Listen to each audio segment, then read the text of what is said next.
मैं डॉक्टर रामजीलाल स्वामी, associate professor political science, कक्षा MA final राजनीति विज्ञान, पेपर 8th, और टॉपिक का नाम है ईश्वर, गॉड। महात्मा गांधी एक आध्यात्मिक व्यक्ति थे और आध्यात्मिक व्यक्ति होने के कारण उनका दर्शन अध्यात्म पर निर्भर है। अन्य बातों के साथ उन्होंने अध्यात्म पर भी अत्यधिक बल दिया और इस पर बल देने के कारण ईश्वर के संबंध में उनके विचार अत्यधिक महत्वपूर्ण हैं। ईश्वर संपूर्ण विश्व में व्याप्त एक जीवन ज्योति है और उसे सच्चिदानंद, ब्रह्म, राम या केवल सत्य कहा जा सकता है। सत्य स्वतः विद्यमान, सर्वज्ञान संपन्न जीवन शक्ति है जो विश्व की अन्य सब शक्तियों में अंतर्निहित है। गांधी जी निर्गुण ब्रह्म के उपासक नहीं थे, बल्कि उनका एक दयालु ईश्वर में विश्वास था जो भक्तों की प्रार्थना सुनता है। गांधी जी ने लिखा है कि मुझे ऐसा उदाहरण याद नहीं है जब अंतिम समय ईश्वर ने मुझे असहाय अवस्था में छोड़ दिया हो। गांधी जी ने लिखा था कि मुझे ईश्वर कभी भी असहाय अवस्था में नहीं छोड़ता है। गांधी ईश्वर की वाणी सुनने का दावा करते थे और उनकी ईश्वर की वाणी व अंतःकरण की वाणी एक ही थी। उन्हें ईश्वर की सत्यता में अटल विश्वास था, परंतु ये मानते थे कि ईश्वर की सत्ता का न तो इंद्रिय शक्तियों द्वारा प्रदर्शन किया जा सकता है और न ही ईश्वर को ज्योमेट्री की समस्या की भांति तर्क द्वारा समझाया जा सकता है। ईश्वर तर्क से परे है। गांधी जी ने कहा कि ईश्वर से बुद्धि की ही तृप्ति होती है, तो वह ईश्वर ही नहीं रहेगा। ईश्वर को ईश्वर होने के लिए हृदय पर शासन कर उसमें परिवर्तन करना चाहिए। ईश्वर का सबसे अच्छा प्रभाव तो लोगों के आचरण में परिवर्तन लाने से है जो अपने हृदय में ईश्वर की उपस्थिति का अनुभव कर चुके हैं। ईश्वर में विश्वास करने वाले लोग निर्भीक हो जाते हैं।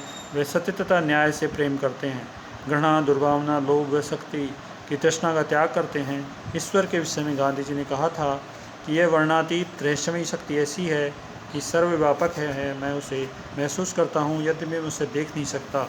इस ईश्वर की अदृश्य शक्ति को हम महसूस तो कर सकते हैं, किंतु हम उसको प्रमाण नहीं दे सकते, क्योंकि इंद्रिय ज्ञान से भिन्न है। इसका कोई बाहरी प्रमाण नहीं दिया जा सकता। किसी ने अपनी इंद्रियों को संयत कर लिया और हृदय को पवित्र कर लिया तो वह इस अदृश्य व रहस्यमयी शक्ति को अनुभव कर सकता है। उपवास व प्रार्थना, इंद्रिय निग्रह, आंतरिक शुद्धि के 2 साधन हैं और इनसे हम ईश्वर के संबंध में अपने विचारों को स्पष्ट या प्रकट कर सकते हैं। ईश्वर के संबंध में उनके अपने विचारों को स्पष्ट या प्रकट कर सकते हैं।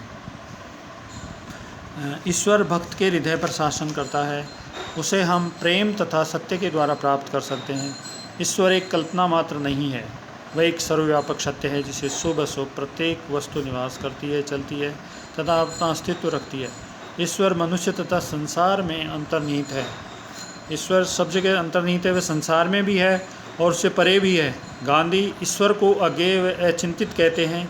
गांधी जी ने 21 जनवरी 1926 को यंग इंडिया में लिखा, वास्तव में हम सब अचिंतनीय के विषय में विचार कर रहे हैं, वर्णातीत का वर्णन कर रहे हैं, अज्ञान को जानने की चेष्टा कर रहे हैं और इसीलिए हमारे शब्द लड़खड़ाते हैं, अपर्याप्त हैं और प्राय परस्पर विरोधी भी हैं।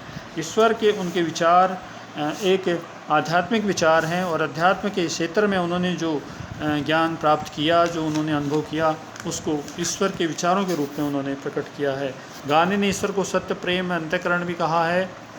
बुद्धि और विश्वास को ईश्वर कहा है जो नास्तिकों में, विश्वास को भी उन्होंने ईश्वर कहा है जो नास्तिकों में पाया जाता है। शुरू में गांधी जी ने कहा था ईश्वर सत्य है। इस कथन में ऐसा लगता है कि अपने जीवन को गांधी जी ने ईश्वर से शुरू किया तथा उसे जानने में उसका वर्णन करने का उन्होंने प्रयत्न किया। शुरू में उन्होंने ईश्वर की सत्ता के विषय में कोई संदेह नहीं था, परंतु शीघ्र ही उन्हें ये पता लगा कि ईश्वर सत्य है। से नास्तिक व कई अन्य लोगों को शिकायत है। अतः सत्य को ईश्वर समझा जाए तो नास्तिकों को भी आपत्ति नहीं होगी, क्योंकि नास्तिक भी सत्य की ही खोज करना चाहते हैं। इन कारणों से गांधी जी ने अपने पहले वाली उक्ति ईश्वर सत्य है को बदलकर सत्य ईश्वर है कर दिया। इसका अर्थ है कि यदि ईश्वर सत्य से भिन्न है तो हमें उसकी भी परवाह नहीं करनी चाहिए।